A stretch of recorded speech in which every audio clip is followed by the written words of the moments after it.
So the 4th of July, we're almost there. It's the remembrance, of course, of the signing of the Declaration of Independence and the official beginning of the American Revolutionary War against Great Britain. Yes, it is a time of great patriotic pride, a time when we Americans get to eat at barbecues, march in parades, and indulge in some hefty pyrotechnic entertainment. We hear the marches by Sousa and salute the dozens of flags we see hanging from front porches or that wave high above the treetops in front of local businesses.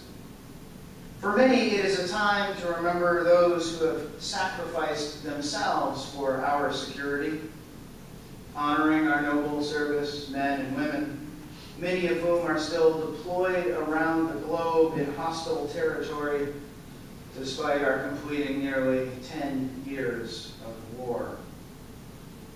And for some, it is cause enough to promote divergent political opinions, especially in this, a year leading up to a year of presidential election. We have heard of late, and I'm sure we will hear again, how the United States was founded on Christian values, that our recent problems are perhaps caused by straying from the Bible and its teachings, and that the founders themselves would be ashamed of the religious pluralism which we now find in these, our United States. People like New York Representative Peter King, who recently convened a McCarthy-esque congressional inquiry into what he calls the radicalization of American Muslims, which seeks to not only identify areas where Islamic extremists live in our nation, but to hold peaceful Muslim communities accountable for the actions and ideologies of terrorists, for whom they are no more responsible in reality than the Pope is for the actions of the Ku Klux Klan. People like Terry Jones and Fred Phelps, who insist on burning the Quran despite requests from the international interfaith community to refrain, who are too ignorant or perhaps too lazy to realize that the Quran both acknowledges and upholds Jesus of Nazareth as the Messiah, and whose most used word is salam, peace.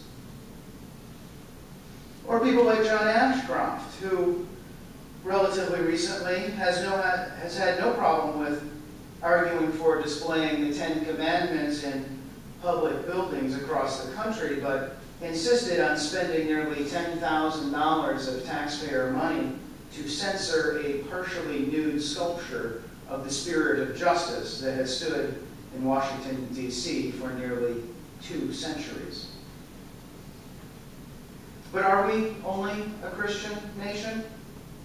Did our founders really mean that religious diversity was only acceptable if it were only the many different flavors of the Christian tradition? Now, it is true that of the 56 original signers of the Declaration of Independence, which happened 235 years ago tomorrow, all 56 were Christian. Of those, half were Episcopalian. But would anyone like to guess what the next largest group represented was?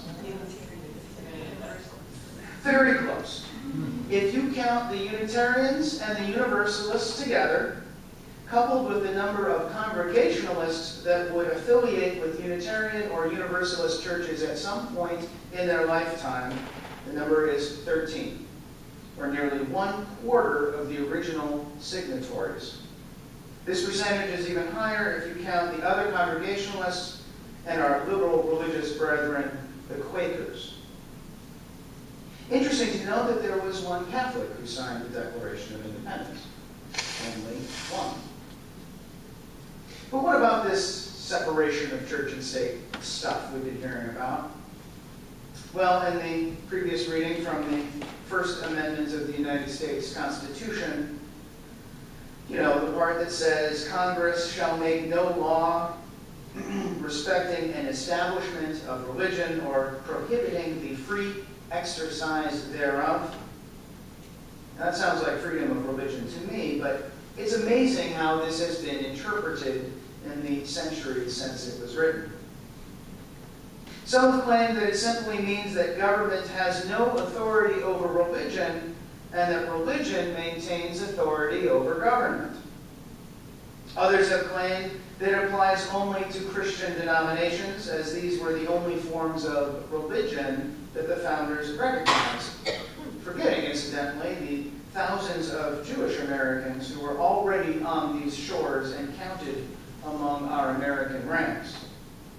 Still others claim that this clause only applies to the federal government and that states not only had the authority, but the obligation to establish a state religion for each of them.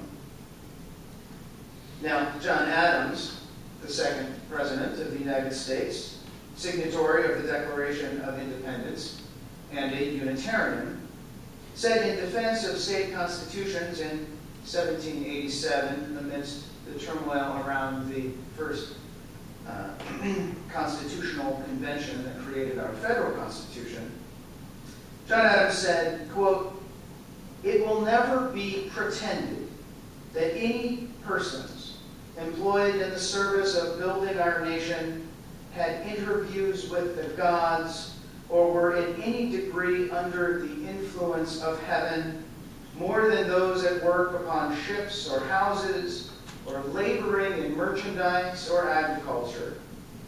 It will forever be acknowledged that these governments were contrived merely by the use of reason and the senses." He goes on, "The 13 governments of the original states, thus founded on the natural authority of the people alone, without a pretense of miracle or mystery, and which are destined to spread over the northern part of that whole quarter of the globe, are a great point gained in favor of the rights of mankind." End quote. And yet, some still disagree. Now, as some of you know, last week, my wife Kimberly and I attended the General Assembly of the Unitarian Universalist Association of Congregations, held this year in Charlotte, North Carolina. Now, Charlotte is a much nicer city than I had been expecting, and the uptown area around the convention center featured incredible architecture, beautiful public gardens that included sculpture gardens, and a diverse and interesting array of restaurants. The people were friendly, for the most part, and we felt welcomed in Charlotte, despite not being particularly well understood. On Saturday, 4 days into the grueling 5-day conference, a man appeared outside the convention center wearing a shirt that proclaimed, "Ask me about Jesus." He was also carrying a well-worn sign with several of the most common and hateful Christian right slogans, including one against gay marriage and another condemning those who would make the difficult choice to terminate a pregnancy. Now, admittedly, my first reaction was one of anger. It had been a while since I had engaged anyone like this man, and I immediately began churning through counterpoints to each of his handwritten arguments. But, God bless him, he had a long line of friendly UUs who also had no qualms in engaging him in discussion. And as I approached the small crowd gathered around him, my next reaction was one of concern. Gosh, I hope we treat him well, I thought. And I really hope he doesn't upset any one of us too much. I joined the handful of people speaking with this man, and I introduced myself and asked his name. He was David. Upon meeting him, I recognized immediately the stooped shoulders, cocked head, and slightly darting eyes of someone suffering from mental illness. The inflection in his voice betrayed a painful personal history, and then I felt only compassion and grief. As each new UU filtered up to join our little discussion, he recited his well-rehearsed Fox News-prompted diatribe about Jesus founding America, slipping in a few homophobic comments before one of us identified as being gay. "I understand," David said. "I too had those evil temptations, but through the power of Jesus, I was able to get well." My heart wept. I then felt only compassion for our troubled friend and hope all the more that we Unitarian and Universalists could treat him well. One man in particular engaged him, a striking, well-dressed gentleman with skin the color of cinnamon, began challenging David's assertion about Jesus founding America, pointing out some logical flaws in his argument and pressing him on whether or not Jesus was also then responsible for over 400 years of slavery. But no one raised his voice. At the end of the discussion, our UU friend ended with, "David, Jesus does love you. I love you. I just cannot agree with you. But that's okay. We're all just people, right?" I left David and the small crowd around him with a renewed sense of pride in the folks that make up this great religion of ours. Those who would engage David that day, he stood in the hot sun waving his inflammatory homemade sign, would do so not in anger, but rather in love. Many, I'm sure, left the interaction with an agreement to disagree, and many more cultivated sympathy for this troubled man who was obviously trying so hard to do the right thing. And that's how I hope to recognize Independence Day. That's the value I hold up to be self-evident.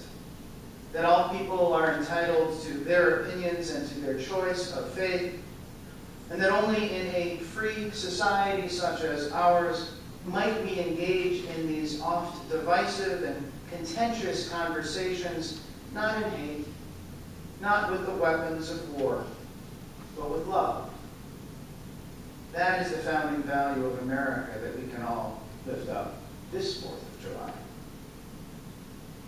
Now, I'd like to end with a quote from perhaps an unlikely source, the relatively conservative former Supreme Court Justice Sandra Day O'Connor, who wrote in her support of the court's decision in 2003 to remove the Ten Commandments monument from a Georgia courthouse. Her Honor wrote, quote, "At a time when we see around the world the violent consequences of the assumption of religious authority by government, Americans may count themselves fortunate. Our regard for constitutional boundaries has protected us from similar travails while allowing private religious exercise to flourish." End quote. We have our liberal religious ancestors to thank, and the responsibility to continue the tradition of peaceful engagement in these spiritual issues is ours and ours alone. Happy 4th of July, everyone. Blessed be.